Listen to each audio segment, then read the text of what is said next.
to Weekly World News on Spring Nectar TV, brought to you by Vibha Ramesh, Los Angeles, United States. First, the top headlines. 5G may trigger aviation crisis, warn US airline officials. Woman pushed to death in New York subway. Russia positioned saboteurs in Ukraine. Jan 16th marked the completion of 1 year of vaccination drive in India. Apology tendered from Downing Street over lockdown parties. Twin disaster hits northern Peru. Moving on to news in detail.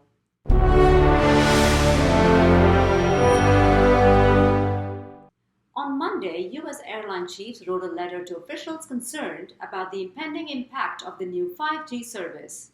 To that end, top executives of major airlines such as Delta Airlines, Southwest Airlines, American Airlines, JetBlue, and United Airlines wrote to key officials at the White House National Economic Council, FAA, and FCC.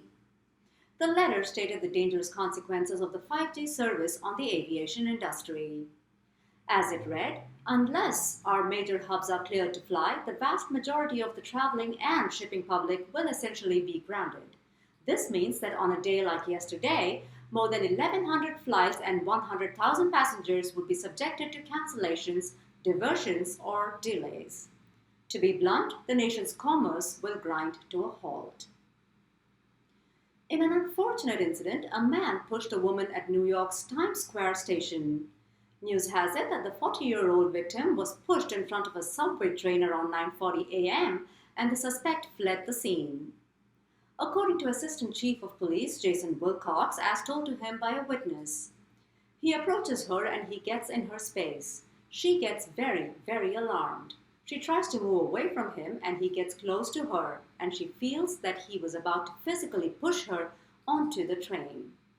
As she's walking away, she witnesses the crime where he pushes our other victim in front of the train. He also added that the suspect has a criminal record and was out on parole. Over to Russia. Following the positioning of saboteurs in Ukraine, the United States claimed that the move was a prelude to an impending attack. The allegation was made on the day the Russian military moved hardware towards the west. In the words of White House spokesperson Jen Psaki, "We have information that indicates Russia has already pre-positioned a group of operatives to conduct a false flag operation in eastern Ukraine. The operatives are trained in urban warfare and using explosives to carry out acts of sabotage against Russia's own proxy forces," she said. Meanwhile, Russia has already shown signs of invasion as it executed joint military exercises in Belarus. Sources say that Russia's move was intended to instill a fear of invasion in Ukraine. To that effect, Project United Resolve, as it is called, involves the placement of military vehicles and artillery along the eastern border of Ukraine. The joint military exercises are expected to threaten a potential invasion, which would eventually lead to one of the largest conflicts.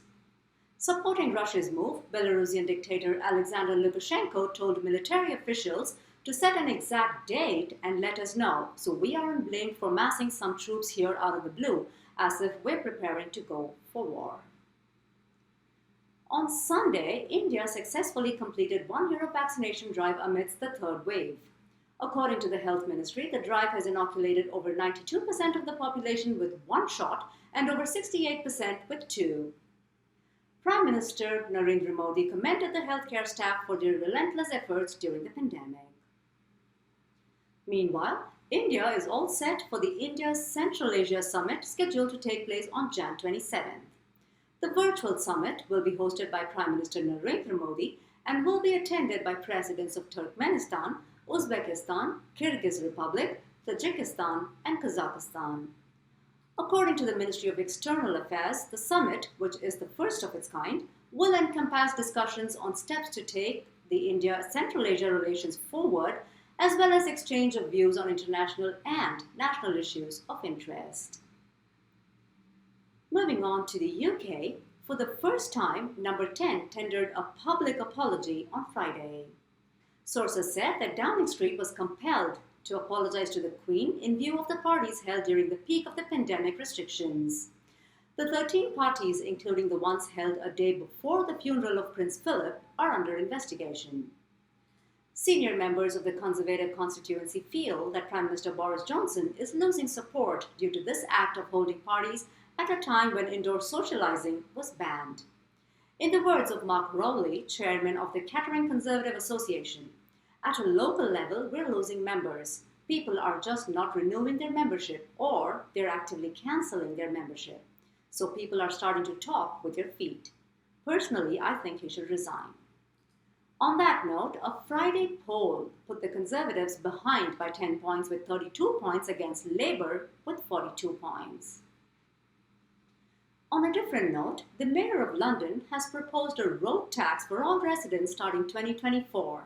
Subsequently, the plan is to charge motorists with a road pricing for every journey. The plan is in consideration as part of a larger agenda of reducing carbon emissions. Following a report that claimed that in order to meet the target of zero emissions by 2030, London would have to cut its road trips by more than 1/4. With that in mind, Mayor Sadiq Khan aims to be the global leader in instituting road pricing. To this effect, he's been in talks with the Transport for London to analyze and assess the appropriate pricing to be levied based on distance travelled, location, and time. That said, the technology required to put the idea into practice may not be ready soon.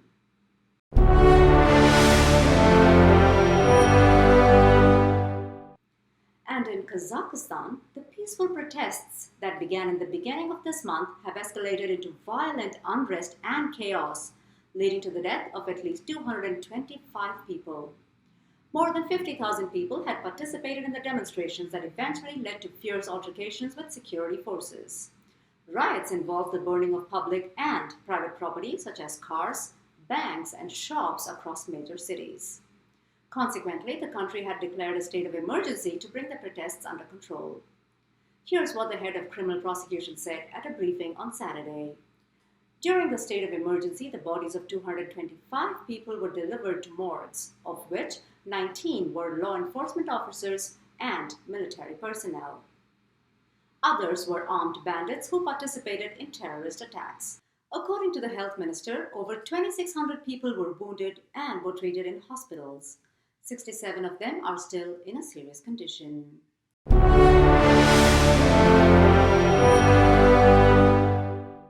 Moving on, a high single-day record of COVID infections was reported from Indonesia on Saturday. With 1,054 one-day record high of infections primarily led by the Omicron variant, Indonesia is fearing the onset of a third wave. Commenting on the situation, the health minister stated that local transmission has been found and Jakarta has become an infection cluster. We need to coordinate with regional government to tighten mobility and strengthen health protocols, give booster vaccine shots, and strengthen health facilities. That said, there was not much clarity on what kind of restrictions will be imposed to curb the rapid spread of the virus. Meanwhile, twin disasters fell on the coastal areas of Peru on Saturday. News has it that Tonga was hit by an underwater volcano followed by a tsunami. The eruption of the volcano set off tsunami warnings and evacuation orders in Japan. The small country consists of over 170 islands, and the unprecedented twin disasters took the inhabitants by surprise. Videos of gigantic waves lashing against homes took to the internet on Sunday when several people living alongside the coast were asked to evacuate. According to the latest news, the tsunami prompted the closure of over 20 Peruvian ports and took away the lives of 3 people.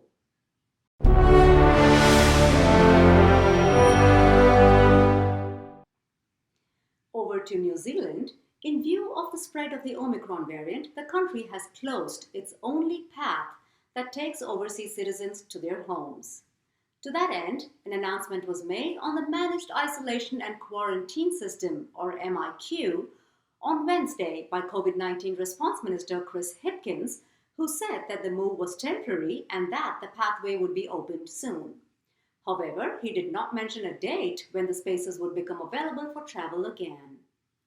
In his words, pausing the next MIQ lobby is a temporary position while MIQ is under extreme pressure from New Zealanders returning with Omicron.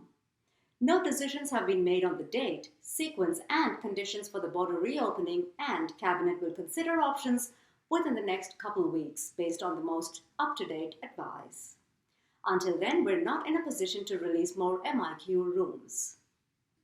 With that, we come to the last item in this week's report. Did you know?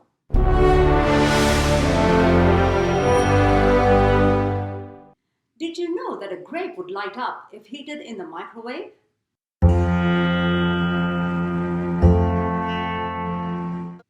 The phenomenon became widely known in 2011 when a physicist captured a video of a grape he put in the microwave catching fire. So why does this happen? Well, sciencemag.org came up with an explanation for this behavior. According to them, water-heavy grapes trap the wavelengths of energy microwave ovens emit because the waves are roughly the same size as the diameter of grapes. That energy starts charging up electrolytes inside the fruit, which then flow from one half of the grape to the other. The current quickly burns through the skin, causing the charged electrolytes to try to jump from one half of the grape to the other, supercharging the surrounding air into a bright flare of plasma. On that thought, I bring you to the end of this week's World Report. I'll see you again next Friday with more weekly world news on Spring Nectar TV. Stay safe.